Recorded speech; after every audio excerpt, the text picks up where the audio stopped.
Quando a gente fala em ghoul, cada um pensa numa coisa diferente. Tem os mutantes radioativos dos jogos Fallout, os monstros mortos-vivos de Dungeons and Dragons e, claro, os ghouls, que eram o nome original dos zumbis do clássico A Noite dos Mortos-Vivos, do George Romero. Mas o curioso é exatamente isso. Apesar de carregarem o mesmo nome, todos esses seres são completamente diferentes uns dos outros. Então, afinal, o que é um ghoul de verdade? De onde veio essa criatura tão presente na cultura pop? A resposta nos leva direto para o mundo árabe e para as tradições islâmicas, onde esse ser aparece em histórias muito antigas e em discussões que vão desde teologia até filosofia natural. O termo que deu origem à palavra ghoul, do inglês, vem do árabe ghul, pronunciado algo como ghoul. E como acontece com muita coisa do folclore, não dá para apontar exatamente quando essa ideia surgiu. A maioria dos estudiosos concorda que ela nasceu nas culturas árabes pré-islâmicas. Mas existe quem defenda que o conceito pode estar ligado a uma criatura ainda mais antiga, o Galu, um tipo de demônio do submundo mesopotâmico. E só pelo nome já dá para notar que talvez exista alguma ligação entre eles. Para os antigos árabes, muito antes do islamismo, o ghoul era um ser perigoso que vivia nos desertos vazios e nas ruínas abandonadas. Ele representava aquele medo ancestral que qualquer viajante teria ao atravessar quilômetros de areia sozinho, cercado de silêncio e escuridão. Um ghoul podia enganar a pessoa, atrair para longe do caminho certo e causar sua morte. Não é à toa que há estudiosos que associam até o próprio nome ghoul à ideia de matar ou destruir. Entre as histórias mais antigas, podemos citar o relato sobre Arqam ibn Abil Arqam, um companheiro do profeta Muhammad. Dizem que durante uma viagem pelo deserto, o filho dele foi raptado por um ghoul que tinha assumido a forma de uma mulher. Em outro caso famoso, o futuro califa Umar ibn al-Khattab estaria cruzando o deserto rumo à Síria quando encontrou um ghoul que tentou conversar com ele. Como Umar se recusou a dar atenção, o ghoul teria virado a cabeça ao contrário. Cena digna de filme de terror. E, mesmo assim, Umar simplesmente sacou a espada e o matou com um único golpe. Nessas histórias mais antigas, o ghoul aparece como uma das muitas criaturas que habitavam aquilo que os árabes chamavam de lugares vazios, ruínas, desertos e regiões isoladas onde ninguém em sã consciência ficaria sozinho à noite. Ele era praticamente o símbolo desse medo do desconhecido, daquilo que pode aparecer quando você está vulnerável e longe de tudo. Mas dá para definir melhor o que é um ghoul? Como ele age? De onde vem? Para isso, a gente precisa olhar para os autores muçulmanos que viveram depois da revelação do Alcorão. Curiosamente, o Alcorão não menciona os ghouls diretamente, e os poucos relatos atribuídos ao profeta Muhammad sobre o assunto são considerados fracos ou não confiáveis por muitos estudiosos. Isso fez com que, ao longo dos séculos, surgissem opiniões bem diferentes. Alguns sábios rejeitaram completamente a existência dos ghouls, enquanto outros os aceitaram como parte da criação. Grande parte dessa discussão gira em torno de outra categoria importantíssima dentro do islamismo: os jinn. Esses sim são mencionados no Alcorão, a ponto de haver uma surata inteira com o nome deles. Segundo a tradição, os jinn foram criados de fogo sem fumaça, vivem em comunidades, têm livre arbítrio e podem ser tanto bons quanto maus. Em inglês, é deles que vem a palavra genie, como o famoso gênio da lâmpada. E é justamente aqui que aparece a pergunta: o ghoul é um jinn ou é outra criatura? A resposta varia bastante dependendo da época e do autor, mas a posição mais comum nos textos árabes e islâmicos é que o ghoul seria sim um tipo específico de jinn, geralmente um jinn que age de maneira maliciosa, enganando e atacando viajantes. Só que, mesmo quando os autores concordam em chamar o ghoul de jinn, eles discordam em praticamente todo o resto. Alguns dizem que o ghoul seria um jinn masculino e que o feminino teria outro nome. Outros afirmam exatamente o contrário, que o ghoul é quase sempre feminino, como uma espécie de feiticeira das criaturas invisíveis. Em alguns casos, o termo para ghoul macho também significa alguém enlouquecido ou possuído. Um autor do século XIII, Zakaria al-Qazwini, descreve o ghoul como um ser deformado, solitário e capaz de assumir formas humanas ou animais. Ele afirma que essas criaturas aparecem para viajantes isolados, fingindo ser alguém que está apenas seguindo pelo mesmo caminho, até desviar a pessoa do trajeto. Até existem relatos lendários dizendo que alguns ghouls teriam se originado de demônios que foram atingidos por meteoros quando tentavam se aproximar do céu. Outro estudioso importante, Al-Jahiz, autor do gigantesco livro dos animais, também comenta sobre os ghouls.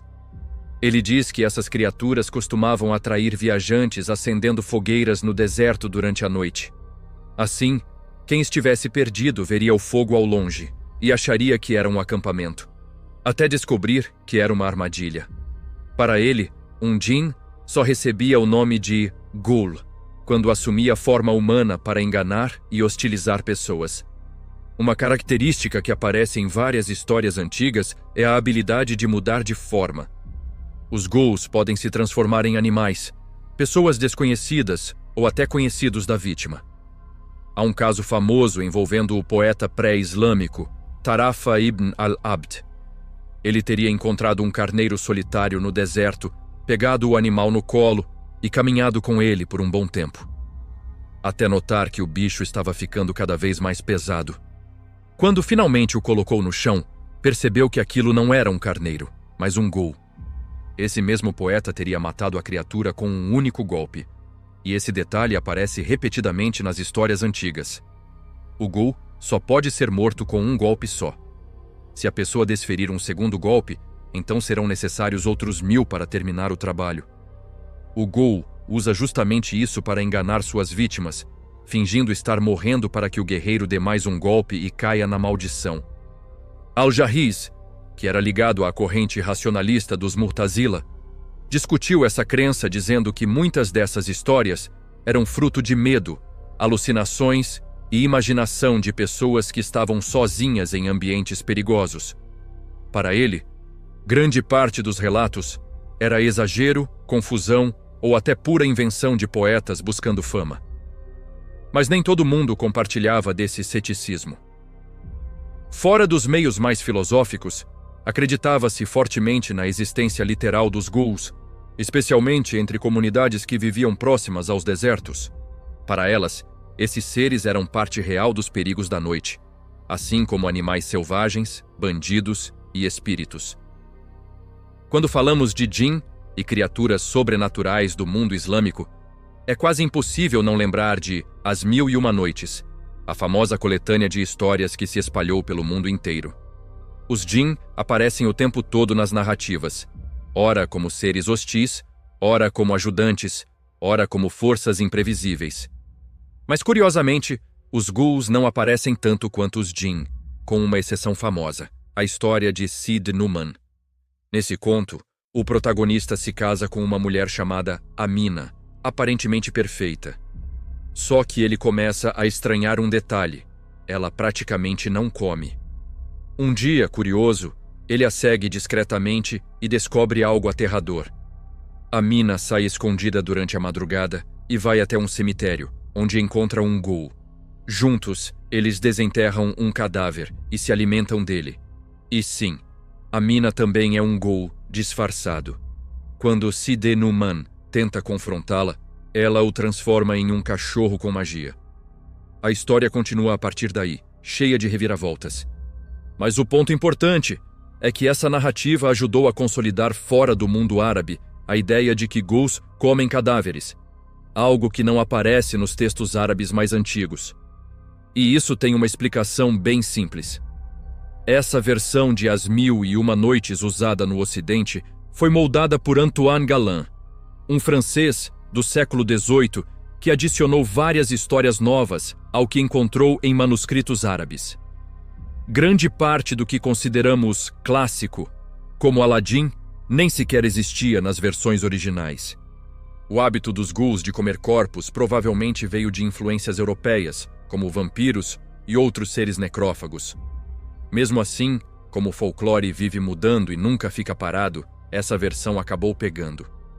Tanto que, hoje, quando pensamos em ghoul, a primeira imagem que vem à mente é justamente a de um ser que se alimenta de mortos. Algo que não fazia parte do imaginário árabe clássico. Na região de origem desses mitos, os ghouls continuam aparecendo nas histórias populares. Em Marrocos, por exemplo, existe Aisha Kandisha, uma das figuras mais temidas do folclore local. Ela costuma ser descrita como uma mulher extremamente bonita que aparece perto de rios, lagos ou canais das cidades antigas. A beleza dela é tão sedutora que atrai principalmente homens jovens, e aqueles que não percebem a tempo o perigo acabam mortos. A única pista para desmascará-la é que seus pés são de cabra ou de camelo. Há também um relato clássico preservado por Al-Isfahani, que conta uma aventura de 2 homens enviados para buscar um vestido de casamento. No caminho, encontram uma mulher sozinha no deserto, algo que já deveria levantar suspeitas. Ela promete ajudá-los, desde que passem por ela novamente na volta. Eles aceitam. Quando retornam, a mulher sobe no camelo deles e viaja ao lado dos 2, até pedir para descer por um instante, alegando que precisava se aliviar atrás de uma duna. Só que ela demora muito e um dos homens resolve verificar. Ele desaparece.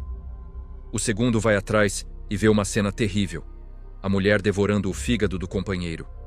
Ele tenta fugir desesperado, mas a criatura o alcança. Em vez de matá-lo, ela ensina uma oração que, ao ser recitada, causa sua própria destruição.